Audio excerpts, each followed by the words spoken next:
पुण्यातला अपघात हा तिहेरी गुन्हाच, पण त्यामागे काय काय आहे? पालकांच्या, राजकारण्यांच्या, पोलीस यंत्रणेच्या, श्रीमंतांच्या आणि जनसामान्यांची प्रवृत्तीची लक्तरे यातून टांगली गेली। त्यातूनच व्यवस्थेचे काही प्रश्नही उघडे पडले। तेच आपण या व्हिडिओत पाहणार आहोत। नमस्कार, मी आकाश पाटील आणि आपण पाहत आहात आधुनिक केसरी। पुण्यातील कल्याणी नगर मध्ये झालेल्या अपघातात मोटर चालक अल्पवयीन मुलाला जागेवर पकडणाऱ्या तेथील नागरिकांचे कौतुक करायला हवे। तो मुलगा पळूनच गेला असता तर परिस्थिती अवघड होण्याची शक्यता होती। ज्या पोर्शे मोटरीतून ताशी सुमारे 150 किलोमीटर वेगाने जात हा अपघात झाला, त्या मोटरीला परिवहन खात्याचा क्रमांक मिळाला नव्हता। म्हणजे त्या क्रमांकावरून मोटरसायकल पर्यंत तातडीने पोहोचणे अवघडच झाले असते।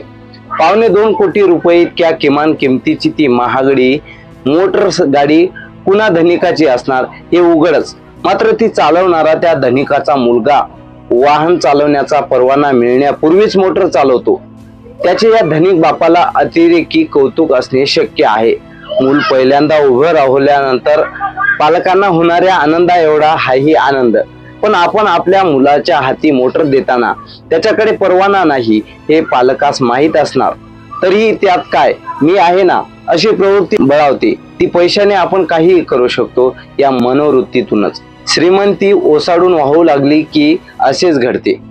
या अपघाताच्या बातम्या येऊ लागल्यानंतर प्रत्येकाच्या मनात हे प्रकरण नक्की दडपले जाणार अशी अटकळ बांधली जाऊ लागली।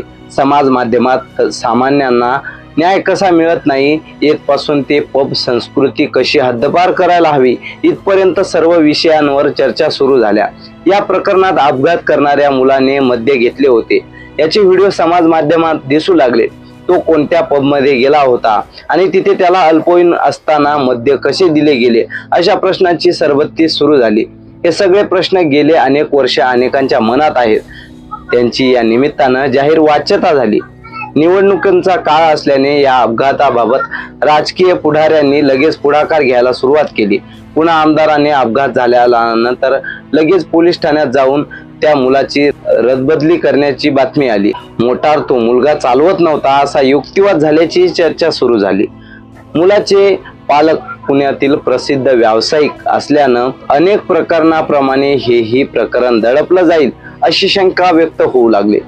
मग मात्र सगळ्या राजकीय पुढाकाऱ्यांनी पोलिसांना आदेश द्यायला सुरुवात करत कुणाचीही हयगई करू नका अशी तंबी दिली। पोलिसांनी घटना घडल्यानंतर परबमधील मद्य देणाऱ्यासह मुलाच्या वडिलांनाही अटक केली। हा गुन्हा गंभीर स्वरूपाचा असल्यानं मुलाला अल्पवयीन ठरवलेच आहे तर त्याला रिमांड होम मध्ये ठेवण्याची मागणी पोलिसांनी न्यायालयाला केली। मात्र न्यायालयाने त्यास जामीन दिला। अपघात हा अपघात असतो, तो प्रत्येक वेळी ठरवूनच घडतो असं नाही हेही खरे, परंतु तो जेव्हा ठरवून घडतो तो गुन्हा ठरतो। कल्याणी नगर मध्ये घडलेल्या घटना ही सरळ गुन्हा ठरते। त्याचे कारण मद्य प्यायल्यानंतर वाहन चालवण्यास भारतीय कायद्यानुसार बंदी आहे।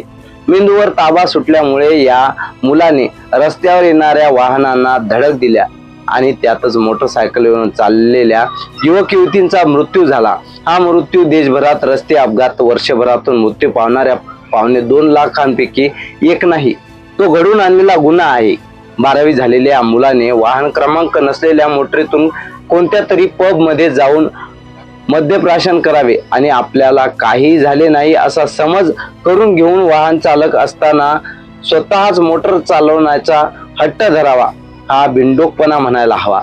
आपले पुत्ररत्न असे काही करू शकते याचा अंदाज पालकांना नसेल तर याचा अर्थ एवढाच की ते आपल्या पैशाच्या धुंदीत मग्न झाले आहेत। रस्त्यावर वाहन चालवताना किती काळजी घेतली तरी समोरून येणाऱ्या वाहनाने अंगावरच मोटर आणली तर जीव वाचवण्यासाठी क्षणाची तरी उसंत मिळणार।